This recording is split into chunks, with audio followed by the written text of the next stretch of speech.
Okay, let's talk about the US election right now because it's really topical and it really applies to everything. And I want to start with a quote.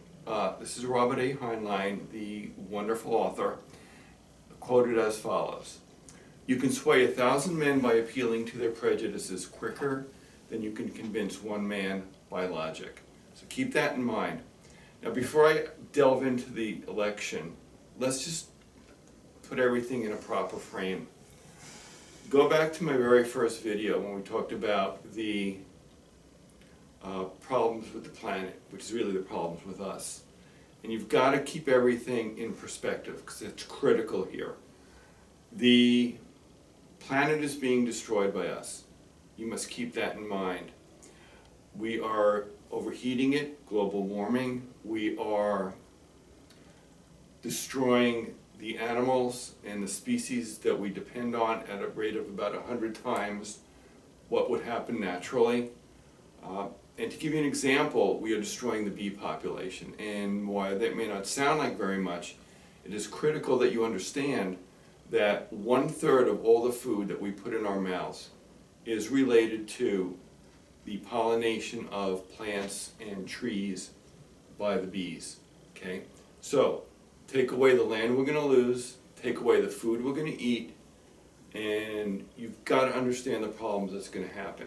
Okay, so the future is critical, but now is what's going to control the future. And I've said it before, you can hear it a million times on the internet, and it's true. So, what do we have going on in the election right now? Well, let's just focus on one of the candidates, because that's really what we need. Okay, yes, I know. Let's think about how he approaches people and what he does, okay? There can be no question whatsoever that he panders to the electorate, to the people like you and I. And if you don't think he's pandering, which means he's absolutely lying and he's blowing hot air and whatever term you want to put on it, that works, okay? Think about what he's done.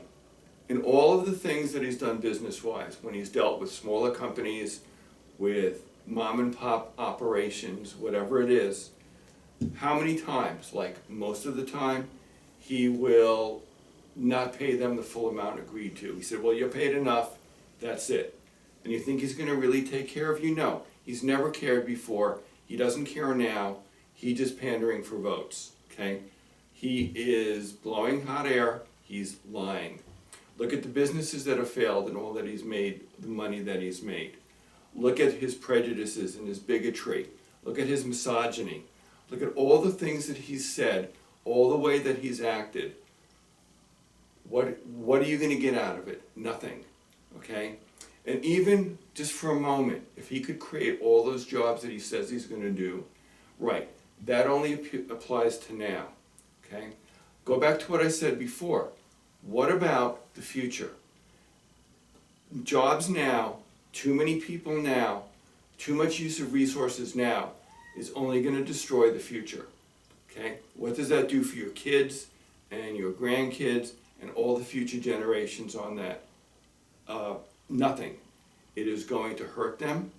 It is going to force them into a life that you would never accept now, only because of the selfishness and the short-sightedness that you see being spouted.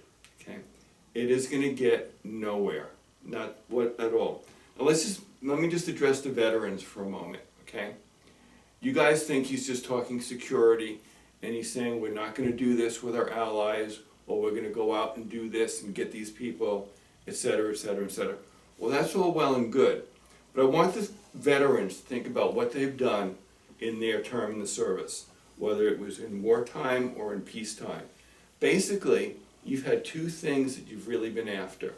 It's been the communists, mostly driven by the Russians, and more lately the Chinese, less so much the North Koreans, and it has been the shall we say, ISIS and terrorists and the right wing, so to speak, members of the different religions around the world. Okay, well, that really is not a whole lot different than the Christians and what they've done, whether it was in the Middle Ages, whether it's done now, etc. Religion needs to be kept out of politics, it needs to be kept out of government, it needs to be kept out of the home. It needs to be kept out of the public, and in the home, and in the church. Okay? Focus on that. Focus on the future. Remember, this is really a hands-off planet. Okay, so back to the Russians. And back to the veterans. You have a man here who has been literally pandering to the Russians like he's been pandering to the electorate. Okay? He's been sucking up to Putin, which is not a smart thing. He's had business dealings with the Russians.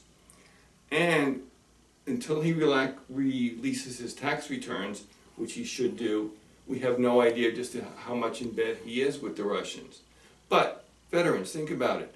You've been fighting the Russians in one form or another throughout our modern history.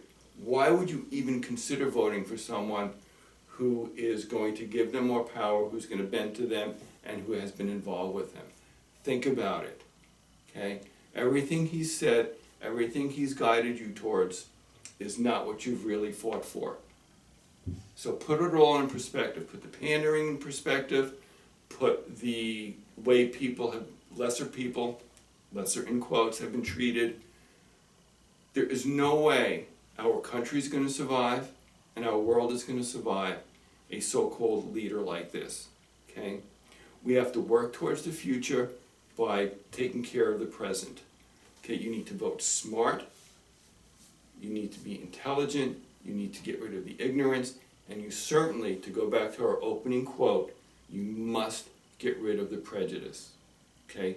We must work together, and we must work smartly. It's the only way this planet is going to survive, and it's the only way our race is going to survive. And to be honest, it's hardly like we deserve it right now. Thank you very much, and good luck to all of us.